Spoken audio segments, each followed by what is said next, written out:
Gender considerations are front and center in development programming these days.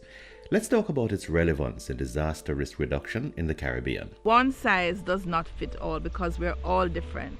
If I'm a transgender person and I have to go to a shelter, which bathroom am I going to be allowed to use? Am I going to be safe?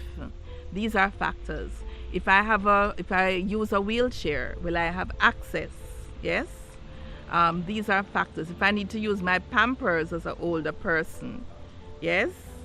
What are the facilities there for the bathroom to allow me to combine my disability age and my gender roles and so on? We don't think about gender. We think that everybody needs to be housed and everybody needs to be housed in the same way. And that is one of the big mistakes. So that the first thing we have to think about in terms of disaster is where do we place people in terms of making sure that their needs are taken care of, and where do we isolate people to ensure that there is protection and safety. Disasters affect everybody, yes, but there are particular impacts that will affect women more or men more, and we think it's critical that an understanding be had of those particular impacts so that you can plan more systemically for responding to disasters.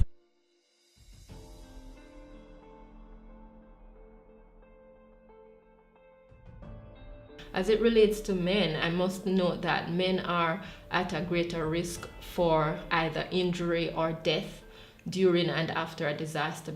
Older men are vulnerable in a disaster because the assumption is that if you're a male, you can look after yourself.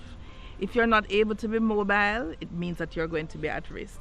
So putting your gender lens on for males and females of different age groups and backgrounds means that you can keep everyone safe. Similarly, for persons with disabilities.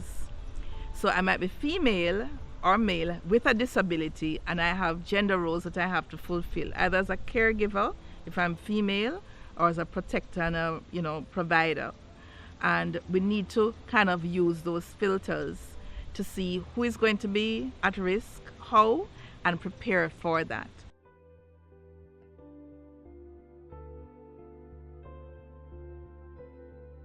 I would say inclusion. Whatever you're doing, you ask the question, how does this impact men and women, and is there a fair opportunity for both? To ensure that the needs of the specific communities are integrated into the various plans and policies. If you don't include gender in the long term, you're gonna have a significant part of your population that's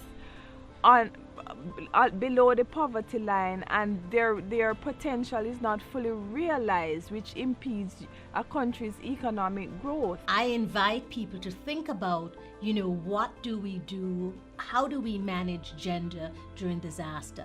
And we have to begin by looking at age. We have to begin by looking at physical ability. We have to begin to look at what are the specific needs of both women as well as men, and how can those needs be maintained and contained in a disaster situation. Men and women, equal but different. So equity in disaster risk reduction requires the careful consideration of both.